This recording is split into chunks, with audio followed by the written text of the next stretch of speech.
Hello everyone, my name is Eric Forster. I'm the Director of Learning Tools at Varsity Tutors, and I'm here today to talk to you about whether or not your child is getting too much screen time. It's a Varsity Tutors webinar. Please like this channel and subscribe if you like the content that I tell you about today. And we do quite a few of these, and we're going to keep doing them. We've covered a lot of different topics, test prep and Common Core, all kinds of things. Today we're talking about whether or not your child is getting too much screen time. So I'll ask you a couple questions and we'll move forward from there. So how about, where are you from? Brian Galvin is in the chat, and he'll be handling chat today. He's a pretty amazing webinar presenter who went to the University of Michigan, does a lot of content for Varsity Tutors. And so where are you from? What grades are your children in? I'm assuming you have children if you're worried about their screen time here. And how much screen time do you think your child or children get every day? What do you think they get? Don't be afraid. So I'm a parent too. I have a 5-year-old. And I know how it is. Sometimes you need a break, and you throw some Netflix streaming on or whatever. And we'll talk a little bit about that today. The good, the bad, the ugly, the good, still the good. So, where are you from? What grades are your children in? How much screen time do they get daily, do you think? And let's see what we get. I'll give you a sec to respond. We'll see if we get any responses, and then we'll move forward. Let's see, what does Varsity Tutors do? We do tutoring online and in person from pre-K to law school and beyond. We do everything in terms of tutoring. We have a lot of tutors we have access to, and it's a really wonderful resource. We also have free content resources, by the way, which you might not know about. Books and web stuff. Google Varsity Tutors free practice tests, and you'll get some stuff that might be useful for you. About 200,000 questions up there. And we also do free webinars like this one, and that have a lot of content, answer a lot of questions. So that's what we do here, and this is one of those free webinars. So who am I? There's me, Eric Forster. There's my email, so you can email me. I'm the Director of Learning Tools at Varsity Tutors for nearly 7 years now. I've got about 15 years of tutoring experience. I'm a Harvard grad and a couple other places. And I'm the Editor-in-Chief of Varsity Tutors test prep books, among other things. Obviously, I also give webinars and about screen time. So I'll tell you something about my 5-year-old, which is interesting about this generation, is he thinks any screen that doesn't act as a touch screen is broken. So that's kind of fascinating to see him, paw at my computer or a television and say, what's wrong with this thing? Why is it not working? And I feel like I limit his screen time pretty well, and yet he still winds up very much enculturated in our world of screens. Let's talk a little bit about early literacy first off. So this is not screen time. Ideally, children should be exposed to 10,000 books before they enter kindergarten. That's a lot, but if you think about it, 365 days a year, 5 years, we've got about 1,800 days, 1,900 days in there, close to 2,000, and you do 5 books a day. And these aren't exactly novels, it's not exactly War and Peace or the Iliad. You'll get 10,000 books in there. It's not easy to do. Ideally. This is in the ideal world. If you're falling short of that goal, don't worry, we all do. 5 short books a day from 0 to 5 years of age exposes your child to about 1.4 million words. Obviously not 1.4 million unique words, because that would be pretty extensive, but it does get them thinking about language. And one of the things that your children are doing at that age is something called reanalysis of language. So they're concentrating very, very closely on the phonemes that you're uttering. And a phoneme is just a meaningful sound, a syllable, essentially, of a word. And they're trying to figure out how to reproduce those.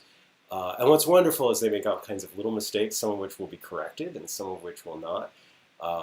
My 5-year-old calls apartments apartments, and he thinks it's very interesting that they have park in them. He's like, we go to the park, and then apartment has park in it as well. So you can even hear that they'll analyze things even when they get it wrong. Actually, that's when it's most interesting, is when they get it wrong and start thinking about that. But even when they're very, very young, when they're 1, and they're trying to figure out language, they're essentially doing this. Maybe not in quite as openly reflective way as 5-year-olds often do when they're like, the world's very exciting and very interesting. So let's talk about why there's apartment in why is park in apartment. And I kind of almost don't have the heart to tell him it's apartment. I don't have the heart to tell him that yet. I will. I'll get there, gently correcting him that it's apartment. But you can see how they could make that mistake. That t and k are pretty close sounds. They're voiceless. They're in different parts of the mouth, but you say it quickly, and that's what they're trying to do. They're figuring that out in real time, which is kind of how language changes and how accents change and stuff like that, which is pretty interesting. But they're doing that. They're inventing the language for themselves. They're reinventing it, and reading to your children can be very, very important to reinforce those sounds and reinforce those words. And they'll ask you oftentimes about words they don't know. That's always very exciting. And or you can quiz them on words when they get old enough. So read to them no matter what. And when you don't read to them, realize that you're in the same club of guilt as the rest of us who don't quite hit it as hard as we could every single day, even when we try, right? We lead busy, real lives. So, screen time, the bad, we get it. It's an easy break for you as a mom or a dad. That child is using 110% of your time all the time. Parenting is hard, and sometimes it's pretty easy to just flip on that Netflix and let them stream something. Pediatricians recommend no more than 2 hours of programming per day for young children, and I'm sure you've seen it. I mean, one of the things that's useful is you're sort of at the end of your rope, and you turn it on, and they become a little bit more docile. They become less interactive. They kind of zone out on that for a bit, and you can imagine that that's not necessarily for too long the best thing for a young child whose brain is trying to absorb everything it can. So pediatricians recommend no more than 2 hours of programming per day. TV and streaming and many video games, frankly, are non-interactive, and kids thrive and grow on interaction. That's what they want. Their brains want to see new parts of the world all the time. It can be hard to pull them away from that screen once they start getting engaged with it, but I would recommend doing it. And they're upset for a minute, and then they go on and do something else, and they realize it's more fun anyway, and you'll see them interacting with toys or interacting with you or your pets or other kids a lot more. So that's what we're looking at, probably a limit of 2 hours of programming. However, there's more than one kind of screen time, and we'll talk about that in a bit. First off, coping with the bad, some safeguards. There's something called Cold Turkey. It's an app that blocks certain sites for a specified length of time, so you can actually set a timer. Mayo Clinic recommendations. It recommends that you preview games, shows, and apps. I know that's hard, but you go in there because it's kind of boring for us as grown-ups to see some of this stuff and to get through it. Seek out interactive options. If you have an iPad or a computer or something like that, that can be a lot of fun. One thing that I have this goofy, hilarious program called Kerbal Space Program on my computer, which is about these little green people who make spaceships. And there's a lot of physics in it. There's a lot of real-world physics. And I let my 5-year-old, who's been obsessed with that thing since he was 2, I just let him build absurd rockets that mostly blow up on the launching pad or look really silly as they get off the launching pad and then spin into oblivion. And it's fun to watch him fail at that, and he just thinks it's exciting and interesting. And we decide that it's fun when they blow up. It's also fun when they launch and do a lot of cool stuff, which they occasionally do. But that's the kind of thing where he's building something.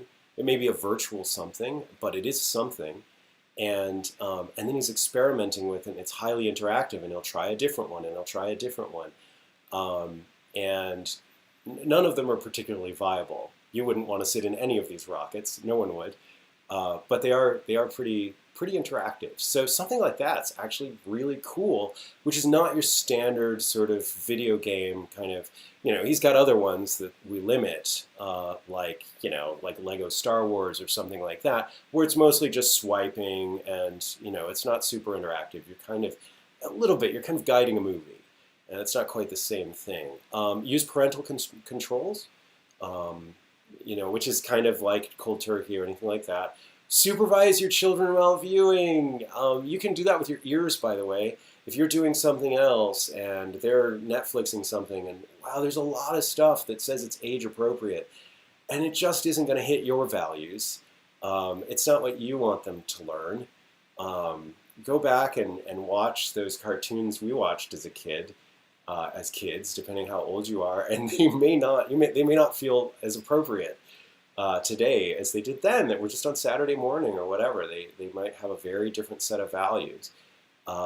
So it's good you can supervise even with your ears while they're viewing, and something that was recommended to you or that Netflix says is in their age group or whatever, it just may not quite hit the mark that you want it to hit.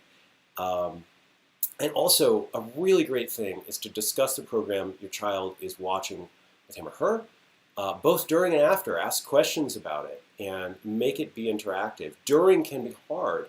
My own son will say, like, you're talking over the show, but it's important to get that interaction in there, and you can see him trying to be non-interactive while that's going on. And you don't really want to allow that to happen. That's a really, really great place where learning can happen. So it's about what you do with it.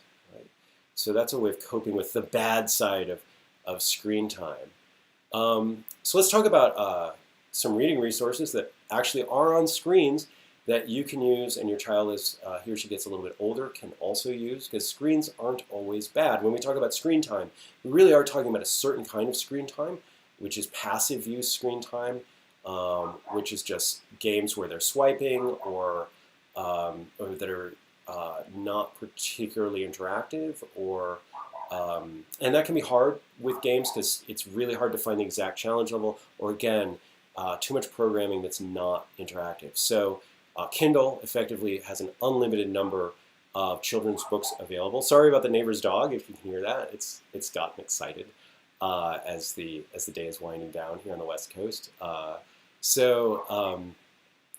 You can get a lot of kids' books just on Kindle, pretty much unlimited amount. So if you're looking for something to read, they're oftentimes pretty inexpensive on Kindle, and if you want something to read to your child, that can be really useful. The illustrations oftentimes aren't as good as like a physical book, something like that. Epic has 35,000 children's books. It also has audiobooks, so somebody else can read to your child instead of you, which is actually not a bad idea. Again, you're going to get worn out sometimes. You're going to have bad days. You're going to have a cold. You're going to have the flu. Everything happens. We all know that as parents, and you're all parents, so it's going to happen. There's nothing wrong with occasionally using technology in this way. Audiobooks are amazing. Also, Epic does have videos. Again, that's going to have the same downfalls, though, as streaming Netflix sometimes. And some quizzes. So they can be quizzed on things. That's obviously a little bit more interactive. It gets them thinking about this and that. You may have to read them, the quiz, if they're young enough. But oftentimes you can get those reasoning skills working.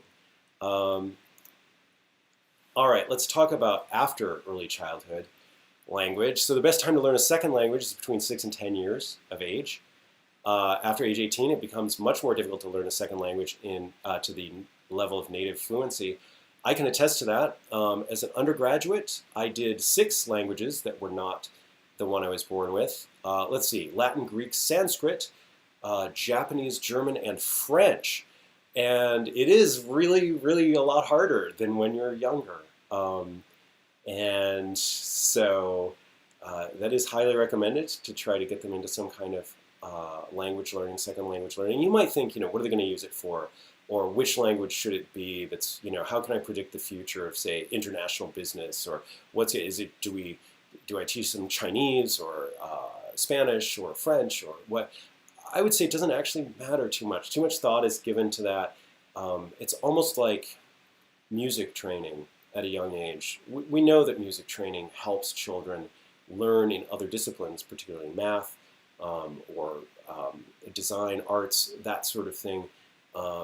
It actually makes them more fluent in language. And it's the same thing actually with another language. You learn another language when you're young, and it opens up every other language that you need to learn. And it also, by the way, teaches you grammar really well, which oftentimes grammar is no longer taught in schools in English programs. You might be aware of that. Hasn't been for a long time. But guess what? If you take Latin, grammar is taught. If you take French, grammar is taught. And then children can make analogies back to English about how the language particularly works. And seeing that languages work a little bit differently but have similar elements, that can be really useful for them to, again, understand their native language. Kids who know, who study another language are better native speakers of their native language as well. And that's kind of interesting, right? So one great way to get good at English is to study French or Latin or, frankly, Japanese, even though it's a very, very different language, not an Indo-European language. It's not directly related to English in any way. It's not cognate like Latin or French are. But it still shows them that languages can work very differently, and it gives them an inside track to understanding their own. So, weirdly, if your child is struggling with language, teach them another one. And actually things can become much clearer then because of that comparative analysis that they're doing. Also, Varsity Tutors, of course, offers one-on-one language instruction, both in person and over the internet, even on an on-demand kind of way. So let's say you get your 6th grader into French, and that young man or woman is struggling.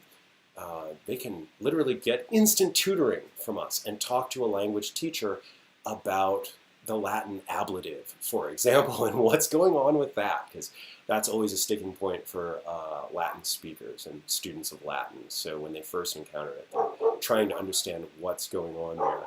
There are more than one dog going on now, but we're just going to keep going. Dogs exist, and that's a good thing, and sometimes they show up in webinars, but that's okay. All right, next up, screen time benefits, some homework. Internet grants access to some excellent resources for students struggling with homework assignments, including instructional videos and practice problems. So that's a good video, one that's making you do an instructional, like a math problem with it. And I want to point out here that, screens, it's about how you use them, like any tool, and developing a kind of culture around screens that they're not just passive entertainment, but they're also very interactive and active learning is actually a really good place to be. So when the Mayo Clinic or your pediatrician is recommending against screen time, they really are talking about that passive entertainment, which is also them oftentimes doing self-directed browsing the web, that sort of thing. Again, it can be very, very passive, but you can find a number of things online for them to do. And we actually, as I said, we offer instant tutoring as needed help along with formal programs of instruction, and more than 50% of that is online through our own resources, the Varsity Tutors online platform, VTOP as we call it, and where you're dealing with a live tutor, and we'll see a little bit about that later. So there are some study apps as well. You can find them on the web. I'll talk about ours a little bit. We offer tons of free resources as well as online tutoring. We have subject diagnostics. What do these do? They diagnose weaknesses and strengths. So your child might take that. It takes a few minutes and to a half an hour, depending on the subject, and it'll tell you. It'll give you a whole rundown on what they're good at, what they're not good at, and that's really, really useful to know. Specific skill quizzes, so you can break that down. If you find that somebody is weak in, say, the hypotenuse of a triangle, and figuring that out, you can actually go and do a lot of problems on the hypotenuse of a triangle, which will help teach that child. And of course, we have questions of the day, which is just a fun thing that they can try to solve every day. So there's that kind of thing out there. So let's talk a little bit about those free practice tests. And so if you were to go on, you would Google Varsity Tutors free practice tests, literally, is the easiest way to find it. I could give you a link, but you can't actually click on it because we're on YouTube. So just if you Googled Varsity Tutors free practice test, you come up with a page that looks something like this. It's much longer than this. We only got through, up to F, I think. You can see there's foreign languages, and English is a second language down there. There's Common Core in there. If you are nervous about Common Core or you don't understand Common Core, I highly recommend, a few weeks ago, we gave a YouTube video on Common Core, and you should look at that. If it's a mystery or mystifying you or frustrating or any of a number of other things, definitely go and take a look at that Common Core video. I think it'll help you get a handle on a number of things that might be difficult in terms of dealing with that. So you can see, you would be able to click on any of these. You click on the plus button over there. There's ACT, of course, up there, which is test prep. We've even got SVAB, which is a military test for placement in military specialties. So if you go in there, if you looked at the top of that page, you see a couple of things here. One is, of course, create an account. Now, if you create an account, of course, you're going to have to put your email in there. But I promise you, we're really not trying to spam you with that email. We really try to direct what you might be interested in at you. So it's the usual kind of thing of what you would expect. And I know that sometimes that can be a little bit harrowing, and you don't want your spam just to fill up or your email just to fill up. But creating an account has a lot of benefits. And one is we can tell you about webinars that are coming up that you'll be interested in. We can tell you about various promotions that are coming up. And the other thing that create an account does is it allows you to track your progress, essentially, or your student's progress, your child's progress, as they do these pieces. And like I said, there's over 200,000 questions in here. Obviously, not each of those is for every student. There's some about law school and some about medical school and some for kindergartners and everything in between. So, but there are quite a lot at different levels. The other thing you can see up here, there's a yellow button on the left side there. It says View Classroom Assessment Tools. And you can click on that. And if you clicked on that, you go to this really cool place, which is you can create your own practice tests and flashcards to help your students study. Now, this is something that teachers can use. And you can certainly tell your child's teacher about this kind of thing. It's pretty useful. People get their whole classrooms going. But let's say you're reading a book with your child, and it's just whatever, regular book. It's Goodnight Moon, right? But you can literally write up flashcards or a little test for your child, and it actually doesn't take that much time. And you just try to keep. You might think I'm no expert, but really, honestly, if you keep to what's going on there in Goodnight Moon, like who are we saying goodnight to, is a really good starting point there. Or even ask questions about what's in the pictures. There's a mouse in one of the pictures, right? There are different pictures on the walls. What color is the rug? What color is the sky? That sort of thing. And they won't be able to read it, oftentimes, when they're at the age that you're reading Goodnight Moon to them. But you can read it too. You can read the questions to them, and you can find out a lot about that. And you'll find out really quickly if you're over challenging them, if you're setting the bar a little bit too high, and help them along. You see also what their frustration level is with certain things, and get a really positive thing going there, which is hard, right? One of the things we're trying to do is make the screen time valuable in educational ways, right? Not just entertainment ways.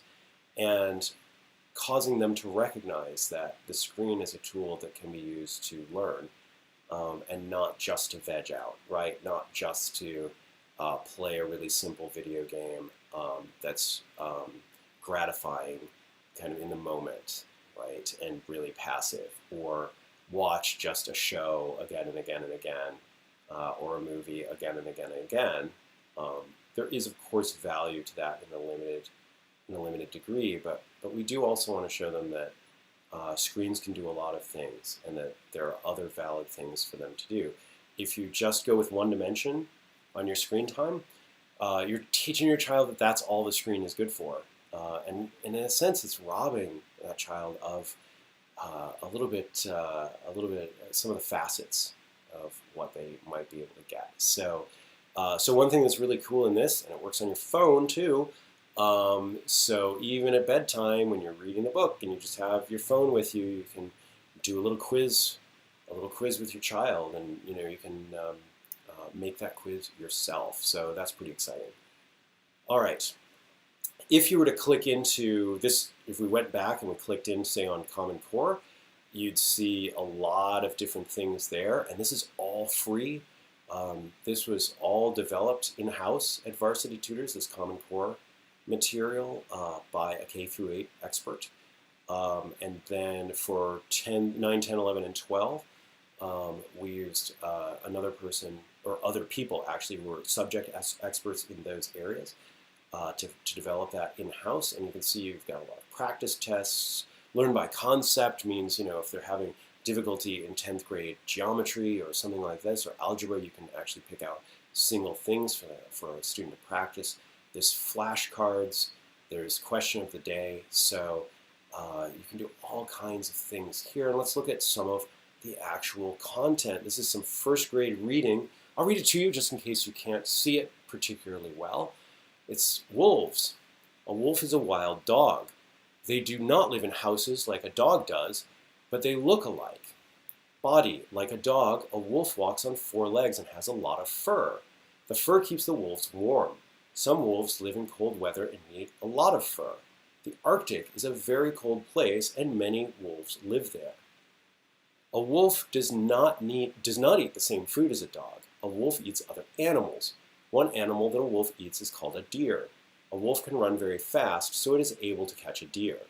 Family. A wolf does not live alone. Wolves live in groups called packs. A pack is like a family. There can be as many as 20 wolves in a pack. And then right here, where can a wolf live is the question. The Arctic, a house. The beach, a city. I suppose it could live in any of those places, but according to the reading, it's most likely that it'll be the Arctic, right? So here's the thing, you could literally go up and get this for free and do this as your nighttime reading. This is a nighttime reading right here, and it's got a little quiz built right into it. And you click next and you get a different reading, and you can get another question. So you can read and you can check comprehension. And if your child gets it wrong, that's okay. Say, well, does it say that they live in cities? Because sometimes the imagination takes off for first graders, right? Or you had another kid's book where the wolf was talking and it lived in a house, right? Or whatever else. But you can redirect to this particular reading and say, well, what does this reading say? Where does it say that they live? And and even if they keep getting it wrong, that's okay. And you can have a nice conversation about it. And that conversation is hugely important. This is not about seeing how smart your child is. It's not about testing your child or amping up some sort of before-bed quiz to stress them out, or get them a college scholarship when they're in first grade or anything like that, right? It's just, this is a nice interaction. That's a nice little story right at a first grade level where you can see what they kind of know and how they're listening, and maybe they want you to read it again after you ask the questions, and you read it again to them, and you talk about it, and you interact, and then you go back and show them where it says, yeah, in the Arctic. If they're at that level, you can have them try to read some of it, right, and sound through it, sound it out. There's lots of these up here. And if first grade's not working for your first grader, you can try the kindergarten level. If first grade is too easy for your first grader, you can try the second grade level. You can go back and forth, read to them, have them read it. It's just right there. It's built in. It's at your fingertips. It doesn't cost anything. You can get it on your phone. You can do whatever you want. You're driving in the car and you don't have anything with you, and you just go onto the site. And by the way, you don't have to have an account to do this. Okay, the account just tracks progress. But you can go up. You don't have to give us your email. You don't have to do any of that just to look at this material, just to answer the questions. I want to be clear about that. We're providing this. We want you to use it. It's there. It's free. We want it to be free. You can see there's a phone number on there for call to set up tutoring, of course, which typically isn't free. But we give this part away for free. So you don't even have to set up an account to actually take the test or actually use this. And you can skip all over the place and do all kinds of things. There's also math for first graders. There's quantitative reasoning for first graders and that sort of thing. And I know that with Common Core, and again, go watch our Common Core video and that'll help make a lot of sense of that sort of thing. With Common Core, it's usually math where folks find the sticking point because it's taught in a way that we weren't taught how to do math. It's particularly focused on quantitative reasoning. And if you want to hear more about that, definitely go ahead and check out our YouTube channel and check out that particular video. But particularly the reading resources in Common Core are extremely useful when you're in a bind or even when you're not. And you can make this even a daily ritual in the evening, and it's at your fingertips then too, and you're not trying to find that book that's probably stuffed away somewhere, or whatever else, and you can just do this. Because there's some days you want to go find that book. It's got the illustrations in it, and you're going to do it, and you're on, you're having your best day. But we don't all have our best days every day. Sometimes we're tired, sometimes our child is cranky, sometimes whatever. We're trying to get through that 10,000 books before before kindergarten, and but here you have, 150 words that you can throw at them. And there's a lot here that I want to point out. Like the plural of wolf is wolves. That's interesting. You probably take that for granted. Your child does not, right? That's not a regular, what we would call the standard morphology of that word. We would expect wolves, right? But it's not. It's wolves. And that is something that's tremendously interesting to your child, who will then go off and say wolves, wolves, wolves, because that's how we make plurals, is we just add an S, but eventually start figuring out that wolves is actually the way we form a plural of wolf. And so that kind of stuff's thought about in here too, right? Like that stuff is already here. You don't have to think about that. You can just do it, and it's something that you take for granted, that you already know, that you're not even going to think about. Of course, the plural of wolf is wolves. So anyway, this kind of screen time, very, very good, by the way. Very interactive. It is a way that you can interact with your child. You can get your child using the screen. You can use the screen. You can get them reading along. You can talk to them about how to answer this kind of thing. And I just want to point out, this isn't about standardized testing. It's irrespective of how you feel about particularly Common Core or something like that. This is incredibly useful for you, and we made it for you. So go do it, go forth. And so anyway, let me talk about something else here. And this is not something that's typically free, but I wanted to show it to you. One of the things we do, of course, at Varsity Tutors, it's in the name, we tutor. And of course, we pay tutors, and you pay us, and we pay the tutor, and all of that sort of thing. You can do that in a number of different ways. One way is certainly to have some sort of program that you're going through where you pay for a number of hours with a tutor. The tutor can be in person or online. And the nice thing about it being online, I just want to point out, is the child still sees the tutor. There's me over there in this screenshot on VTOP, the online platform. And that's really good because you might live somewhere that's not near the tutor you need if you don't live in a big city. It's also really useful because maybe the best tutor that you can get isn't in Los Angeles, but is in New York. And that doesn't matter if you've got an online platform. One of the things I found, I work in a distributed workplace, as I was building a lot of this stuff, a lot of this content out, one of the really great things about a distributed workplace is I had editors who lived in San Diego and New York and Phoenix and San Francisco and pretty much everywhere, in Hawaii.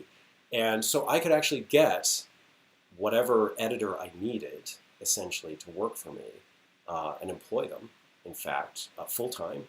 And it didn't have to be, well, I guess whoever's in town, or I hope somebody wants to move, relocate or whatever. And that was really beneficial for building a lot of this stuff. And it's the same thing with tutoring. Maybe the best tutor for you isn't actually even in your town. Maybe the best tutor for you, the person who really, really reaches your child, is somewhere else, is half a world away.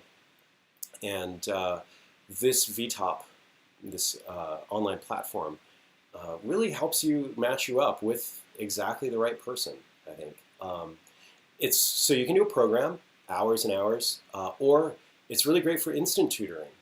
And again, I think this is a way to enculturate children into the idea that screen time can actually be there to help you. This is a very different guy. This is a very interactive screen. This person is right there with you, with your child, working directly with him or her to solve a problem. And on instant, it can be literally they're stuck on their homework.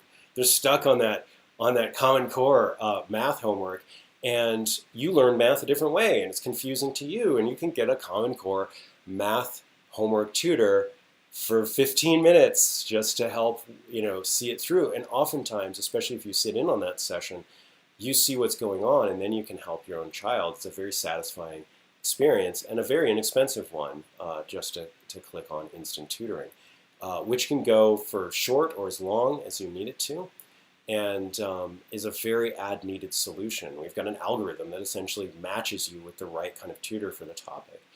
And then, the other thing is it's a great way to try it out. And let's say you find a tutor that you really, really like on instant.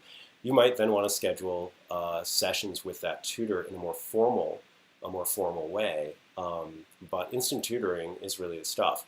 So that can get you in here and see if you actually like it. It's a kind of very easy way to try this platform and our tutors out. So, and it's really interactive screen time, by the way, and shows your kids that computers are for more than watching Netflix. So this is just the basic front end. You could try the new platform. I'm in the slightly more complex old platform here, and I'll show you the new platform in a bit. So it's pretty cool here.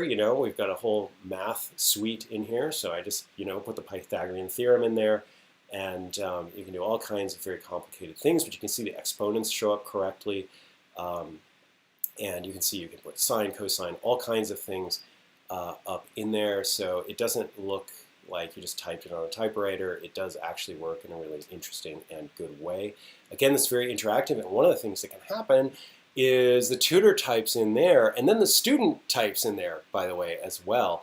And they can go back and forth. So the student can start typing answers in there as the tutor is putting things in. It's as if they're sitting next to each other, and in some ways better because it's clean and they can both see it. They can both see the interaction. They're looking at each other face to face. The student would show up if they wanted to below or above the instructor there, so they can see each other and they can talk. I've watched these sessions quite a bit. And the interactions are really fantastic, and in many ways they're even more formal and better and more somehow interactive than just face-to-face. So here's one of the features. There are a number of features in there. It's just a calculator. That's probably not for the youngest children, but it is something that's right there, and it's something that both the tutor and the student can interact with.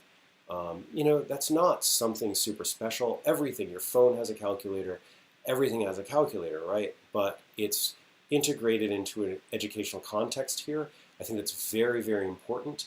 And the educational context of the screen time is very, very important here because it's not just a calculator. It's a tutor helping with the calculator and talking the student through the calculator and talking about what all those buttons mean, like cosine or sine or tangent, and how to use them.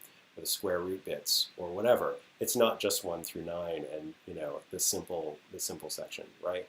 It gets more complicated actually if we need it to be. We have graphing calculators in there. I'm giving a thumbs up to the graphing calculator. And again, this is the sort of thing where you can find this all over the web. Of course, you can just go get a free graphing calculator, no problem.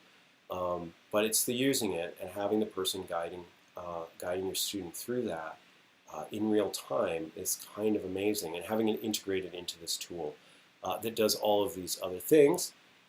Again, you can find a periodic table lots of places. This one's, you have to admit, awfully pretty. It is awfully pretty, and it is actually interactive. So I'll show you. So if you hover over, say, hydrogen, it shows you the group that hydrogen is in. And it's always weird because it's over here and everything else is over there. And it grays out everything else. And you can see all these details, like symbol and the electron configuration, all kinds of stuff. Obviously, not necessarily for young children, although even in grade school, just starting to get into this kind of thing is really interesting. So it's cool and interactive. You can see it blew hydrogen up and put it in the foreground. And it tells you what it is, and you start to learn all of these things. That's a pretty cool interactive screen time right there. That's all about what our universe is made out of. So good for kids, good for grown-ups, good for pretty much anything. Yes, can you find this on the web somewhere? Yeah, you can, but this is integrated with a teaching tool, and it's integrated with a lesson program, and it's integrated with a tutor who's helping guide the student through this while the student interacts with this particular thing. And obviously I've zoomed in on it a little bit, but you would normally see the tutor just as you're seeing me with this. So that's a big part of VTOP. So now I'm going to bring it down a little bit. If you do have young kids again, and we're talking about screen time, again, young kids can interact with tutors in really interesting ways. This is the newer interface. You can see you can go back to the classic experience.